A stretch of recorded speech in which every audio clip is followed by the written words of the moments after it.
Good afternoon बेटा। Board lecture 11, ठीक है ना। सॉल्यूशन इस चैप्टर पर हमें लेक्चर्स की सीरीज आपके सामने रख रहे हैं, ठीक है ना।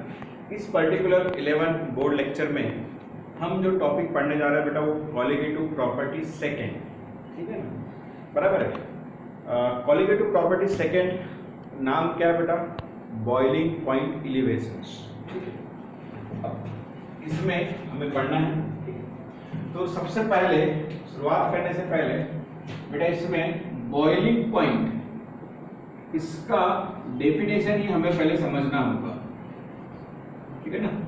बॉइलिंग पॉइंट क्या होता है? बॉइलिंग पॉइंट, तो बेटा बॉइलिंग पॉइंट अपने आप में एक टेम्परेचर है, ठीक है ना। फ्रीजिंग पॉइंट, बॉइलिंग पॉइंट अपने आप में क्या टेम्परेचर है।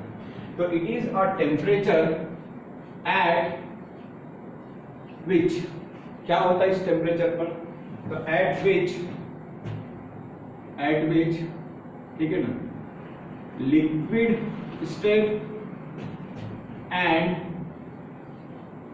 गैसियस स्टेट ऑफ अ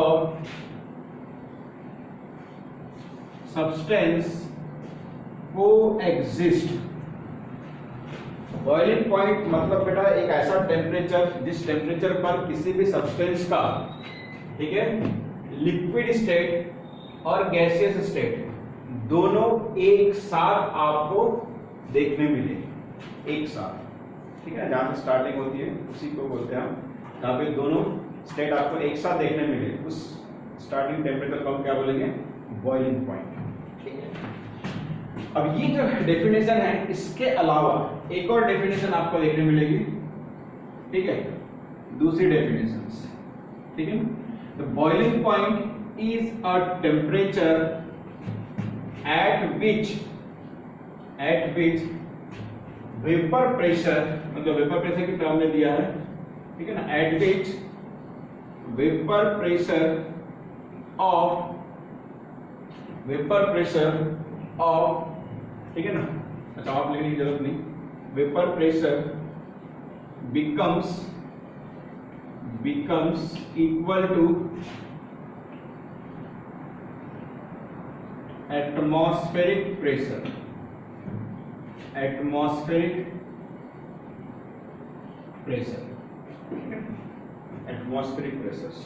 ठीक है ना। तो बेटा ये ऐसा टेम्परेचर है जिस टेम्परेचर पर वेपर प्रेशर और एटमॉस्फेरिक प्रेशर दोनों इक्वलाइज हो जाए, ठीक है ना। उसको समझना है क्या एक्चुअली, ठीक है। तो एक कंसीडर करते हैं, ठीक है। यहाँ पे हमने एक कंटेनर लिया, बड़ा सा कंटेनर लिया है, बराबर है। इस बड़े से कंटेनर को हमको बॉईल करना है, तो ठीक है, यहाँ से हम इसको, ठीक है, हीट सप्लाई करेंगे, बराबर है। अब यहाँ पे आपने, ठीक है ना, एक लिक्विड लिया है, बराबर है, ठीक है। अब हुआ क्या, जब आप उसको हीट सप्लाई करेंगे तो धीरे धीरे गैस में कन्वर्ट होगा, बराबर है बेटा, ठीक है। और जब गैस में कन्वर्ट हो रहा है उसके पहले भी उसके बाद में भी आपको मालूम है यहाँ पे एक प्रकार का प्रेशर एक्ट होगा, इसे हम क्या बोलेंगे? एटमॉस्फेरिक प्रेशर, बराबर है। एक टाइप का प्रेशर एक्ट होगा एयर का, एटमॉस्फेरिक प्रेशर, ठीक है ना। एयर जो रहेगी आसपास में वो प्रेशर एक्ट करेगी इस पर, ठीक है।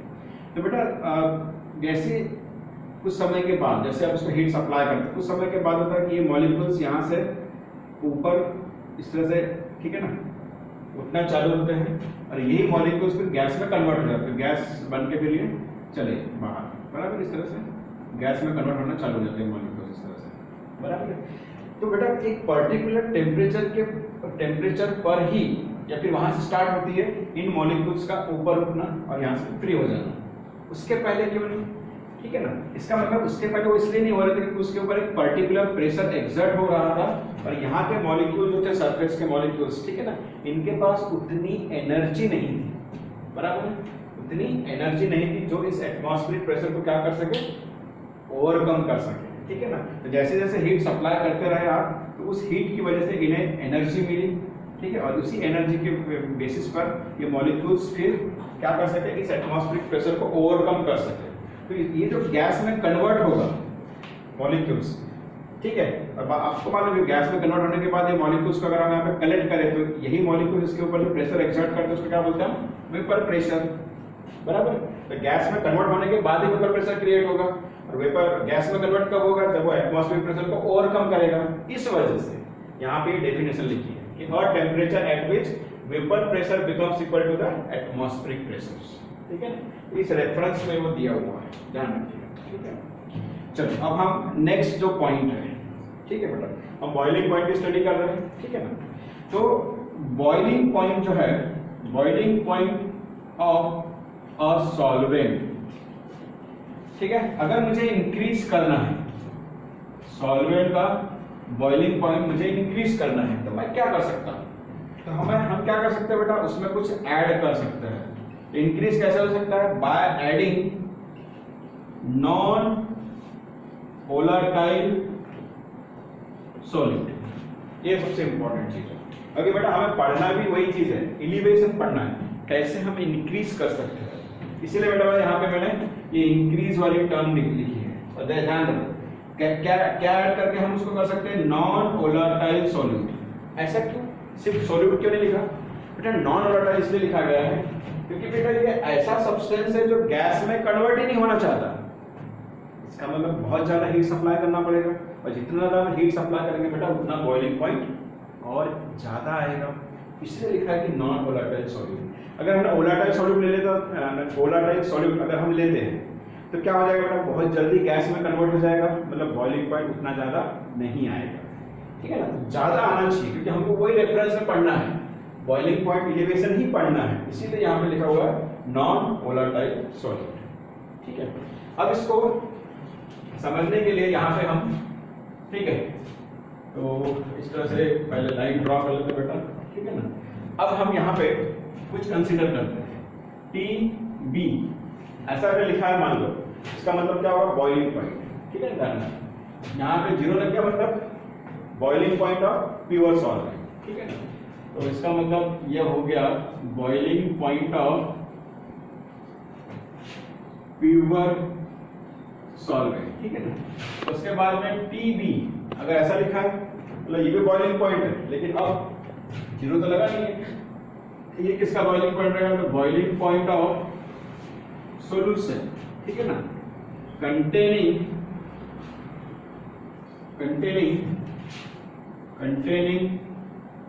नॉन वोलेटाइल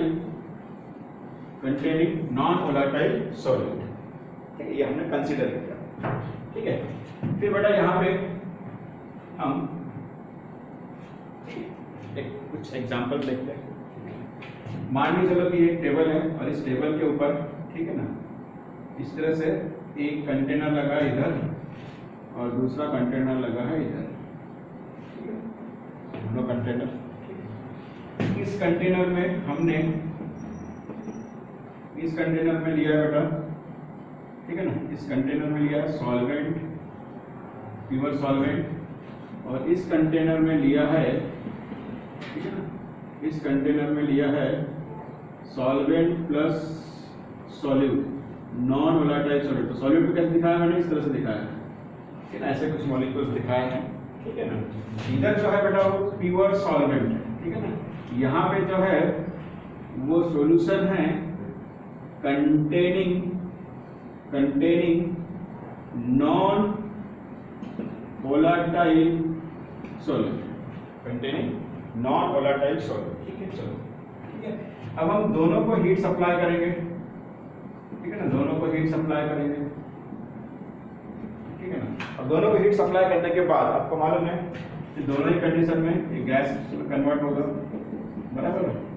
इधर मॉलिक्यूल्स कम नजर आएंगे, इधर मॉलिक्यूल्स ज्यादा नजर आएंगे, ठीक है ना। तो इधर का जो रहेगा वेपर प्रेशर, ठीक है ना, बराबर है, उसको रिप्रेजेंट करेंगे हम P1 नॉट से, क्योंकि सॉल्वेंट का है। इधर का जो वेपर प्रेशर रहेगा उसको रिप्रेजेंट करेंगे हम T से। इधर क्वांटिटी ज्यादा है, इधर क्वांटिटी कम है, इसीलिए इधर का वेपर प्रेशर ज्यादा रहेगा। चलो ठीक है, इसका टेम्परेचर, ठीक है ना, और इसका टेम्परेचर, किसका बॉइलिंग पॉइंट ज्यादा रहेगा बेटा, सॉल्वेंट का या सॉल्यूशन का? साजिक है, सॉल्यूशन का ही बॉइलिंग पॉइंट ज्यादा रहेगा, क्योंकि इसमें क्या मिक्स है, नॉन वोलेटाइल सॉल्यूट, मतलब ऐसा सब्सटेंस जो गैस में कन्वर्ट होना ही नहीं चाहता, बराबर। इसका मतलब ये ज्यादा रहेगा तो हम इस तरह से यहाँ पे रिलेशनशिप दिखाएंगे, बराबर है। और इसी रिलेशनशिप के बेसिस पर हम यहाँ पे फाइंड आउट करेंगे डेल्टा टी बी। और डेल्टा टी बी का मतलब होता है boiling point elevation, boiling point elevation. उसका फॉर्मूला क्या बनेगा, therefore Tb minus Tb not. यहाँ पे इस तरह से रिलेशनशिप आता है, ठीक है, Tb और Tb नॉट, बराबर। इसी बेसिस पर बेटा इसको आप क्या कर सकते हैं, मान लो डिफाइन भी कर सकते हैं। मान लो पूछा कि बॉइलिंग पॉइंट इलिवेशन को हमको डिफाइन करना है, कैसे डिफाइन कर सकते हैं। Boiling point elevation is a difference between boiling point of solution containing non-volatile solute and boiling point of pure solvent। मेरी डेफिनेशन भी बन सकता है, ठीक है। चलो इसके बाद का पॉइंट जो है, इसके बाद का पॉइंट, ठीक है, आगे चलते हैं बेटा। नेक्स्ट जो टॉपिक है वो है relation between boiling point and vapour pressure, ठीक है ना। लेकिन ये रिलेशनशिप हमें देखना है बेटा ग्राफिकली, ग्राफ के थ्रू देखना है, ठीक है। तो जो ग्राफ है पहले उसको ड्रॉ करते हैं और उस ग्राफ से रिलेटेड जो उसका इंटरप्रिटेशन है, मतलब उसका जो मीनिंग है, वो मैं आपको अलग से यहाँ पे लिख के दूंगा। तो कभी भी ग्राफ अगर एक्सप्लेन करने के लिए आता है तो आपके लिए इजी हो जाएगा, ठीक है, आंसर लिखना। तो सबसे पहले ग्राफ ड्रॉ करना है यहाँ पे। तो देखो ग्राफ देखिए, इजी है बहुत, ग्राफ ज्यादा कुछ टफ नहीं है ग्राफ, ठीक है। तो ये y एक्सिस पर आपको दिखाना है बेटा वेपर प्रेशर जो इस डायरेक्शन में इंक्रीज होगा, और इधर दिखाना है टेम्परेचर जो इस डायरेक्शन में इंक्रीज होगा, ठीक है। उसके बाद में यहाँ पे दो कर्व दिखाने हैं, ठीक है ना। अभी दोनों जो कर्व दिखाएंगे आप, ठीक है, इसको इस तरह से दिखाएंगे,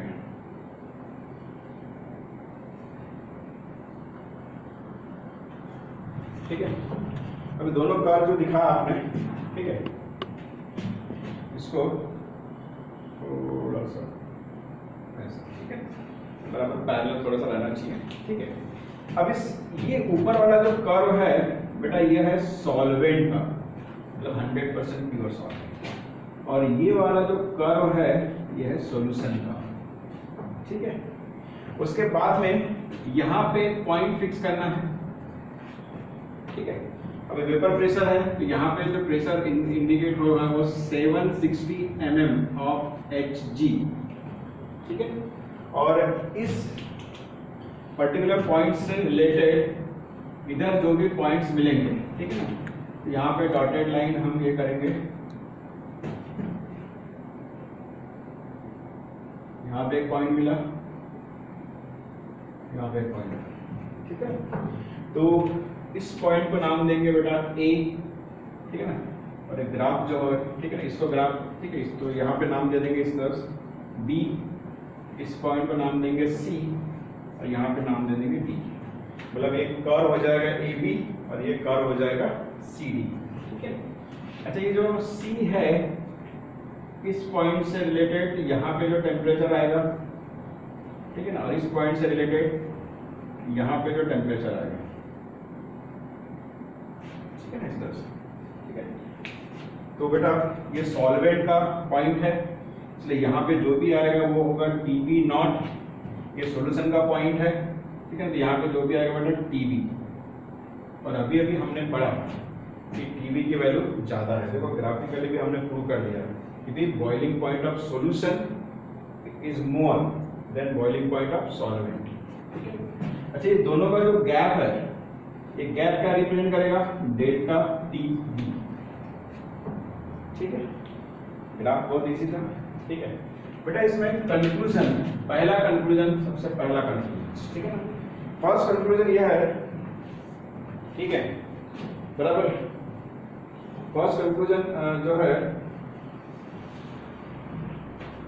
ग्राफ को देख के अगर लिखे हम, ठीक है ना, तो पहला कंक्लूजन हम ऐसा लिख सकते हैं, बराबर है। इधर देखो सॉल्यूशन किसी भी पर्टिकुलर पॉइंट पर देखो, ठीक है ना, इधर देखो किसी भी पर्टिकुलर पॉइंट पर मैंने यहाँ पे एक टेम्परेचर कंसीडर किया है Tx फॉर एग्जांपल। अब इस पर्टिकुलर टेम्परेचर पर अगर देखें तो सॉल्यूशन का वेपर प्रेशर ये है और उसी पर्टिकुलर टेम्परेचर पर अगर हम देखें तो सॉल्वेंट का वेपर प्रेशर ये है। तो किसी भी पर्टिकुलर टेम्परेचर पर अगर हम देखें, चेक करें, ठीक है ना, तो वेपर प्रेशर सॉल्वेंट का ज्यादा ही आएगा इससे, सॉल्यूशन से, बराबर है। इसको हम लिखेंगे कैसे, तो इसको लिखेंगे, जो पॉइंट आपको लिखना है, एट एनी टेम्परेचर, ठीक है ना, vapour pressure of solution is lower than vapour pressure of solvent, ठीक है ना।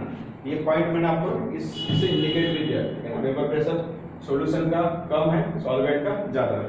किसी भी टेम्परेचर पर अगर आप देखेंगे तो आपको यही सिचुएशन मिलेगी, ठीक है ना।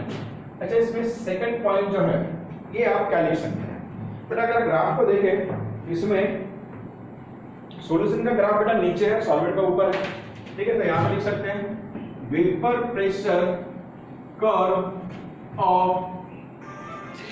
सॉल्यूशन is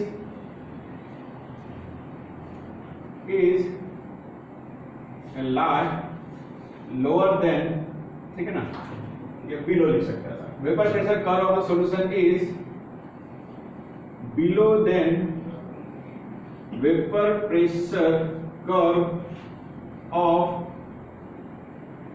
सॉल्वेंट, लिख सकते हैं ना, ठीक है ना। Vapour pressure curve of solution is below than vapour pressure curve of solvent, उससे नीचे रहेगा, ठीक है ना। यहाँ पे लोअर वाला और यहाँ पे बिलो, ठीक है ना। अब उसके बाद में तीसरा पॉइंट, बराबर। अब तीसरा पॉइंट बेटा इसमें, ठीक है ना, वो है, ध्यान से देखिए, जैसे जैसे टेम्परेचर बढ़ेगा, ग्राफ इस तरह से है, बराबर है, बराबर, पॉजिटिव ये स्लोप है इसका, बराबर है, इंक्रीज होते हुए, बराबर है। ये पॉजिटिव स्लोप के साथ है, तो जैसे जैसे टेम्परेचर इंक्रीज होगा बेटा, वैसे वैसे वेपर प्रेशर भी इंक्रीज होगा, ठीक है, चाहे वो सॉल्वेंट का हो चाहे वो सॉल्यूशन का हो, ठीक है ना। तो हम यहाँ पे ये लिख सकते हैं कि डेल्टा पी मतलब change in vapour pressure increase as the temperature increase, ठीक है ना। जैसे जैसे टेम्परेचर बढ़ेगा वैसे वैसे वेपर प्रेशर भी बढ़ेगा, क्योंकि ग्राफ जो है वो कैसा है, पॉजिटिव स्लोप के साथ है, ठीक है, ध्यान रखिएगा। चौथा पॉइंट, अब हमको लिखना है बेटा इंटरसेक्शन पॉइंट के बारे में, ठीक है, ठीक है। तो हम लिखेंगे intersection point, intersection point A on point A on, ये पॉइंट ए किस कर्व पर है बेटा, सॉल्वेंट वाले कर्व पर है, तो ऑन सॉल्वेंट कर्व, ठीक है ना, बराबर है। किसको रिप्रेजेंट करता है ये रिप्रेजेंट करता है बेटा टीबी नॉट, ठीक है ना, बराबर, बॉइलिंग पॉइंट, ठीक है, इस टेम्परेचर को रिप्रेजेंट करता है। यहां पर हम लिख सकते हैं सर रिप्रेजेंट्स टीबी, ठीक है ना, रिप्रेजेंट्स टीबी नॉट। तो थोड़ा सा इसको ऊपर लिख लेता तो जगह भी हमको यूज जाएगी, ठीक है। तो यहाँ पे डैश लगा देते हैं बेटा और इसको लिखते हैं इस तरह से, रिप्रेजेंट्स टीबी नॉट, ठीक है, ऐसा, बराबर है। अच्छा, ये जो है इंटरसेक्शन पॉइंट सी जो है, ये किसको रिप्रेजेंट कर रहा है, टीबी को, ठीक है। तो फिफ्थ नंबर पर लिखेंगे हम इंटरसेक्शन पॉइंट सी, यहाँ पे सी और यहाँ पे A, point C on solution curve, ठीक है ना, रिप्रेजेंट्स टीबी, ठीक है ना, बराबर है। अच्छा, ये दोनों का जो डिफरेंस है, ये जो डिस्टेंस है, ये डिस्टेंस क्या है एक्चुअल में, लाइन AC, बराबर है। तो यहां पे हम लिखेंगे 6 नंबर का पॉइंट, लाइन AC, ठीक है, AC रिप्रेजेंट्स डेल्टा टीबी, ठीक है ना। मतलब ये AC जो लाइन है A से लेकर C तक, ये किसको रिप्रेजेंट करते हैं बेटा, डेल्टा T, मतलब बॉइलिंग पॉइंट एलिवेशन, ठीक है। बस इतना ही हमें वहां पे लिखना है। ग्राफ आएगा एग्जाम में, 2 नंबर के लिए एक्सप्लेन करने के लिए आता है कभी भी, तो आपको सिर्फ ग्राफ ड्रॉ करना है और ग्राफ से रिलेटेड पॉइंट्स लिखने हैं। बहुत सिंपल पॉइंट से बेटा। पहला पॉइंट किसके बारे में था कि किसी भी पर्टिकुलर टेम्परेचर पर, ठीक है ना, वेपर प्रेशर, किसी भी पर्टिकुलर टेम्परेचर वेपर प्रेशर के साथ क्या रिलेशन है। तो किसी भी पर्टिकुलर टेम्परेचर पर वेपर प्रेशर क्या रहता है, लो रहेगा, किसका, सॉल्यूशन का, ठीक है, सॉल्यूशन का वेपर प्रेशर लो दिया हुआ है किसी भी टेम्परेचर पर। अच्छा, फिर उसके बाद वेपर प्रेशर कर्व जो है सॉल्यूशन का, वो हमेशा किसके नीचे रहेगा बेटा, सॉल्वेंट में, ठीक है। उसके बाद जैसे जैसे टेम्परेचर इंक्रीज होगा बेटा, डेल्टा पी भी इंक्रीज होगा। तो इंटरसेक्शन पॉइंट ए है वो किसको रिप्रेजेंट कर रहा है, टीबी नॉट को। तो इंटरसेक्शन पॉइंट जो सी है वो किसको रिप्रेजेंट कर रहा है, टीबी को। और लाइन एसी जो है वो किसको रिप्रेजेंट कर रही है, डेल्टा टी बी को, ठीक है, इस तरह से। Thank you.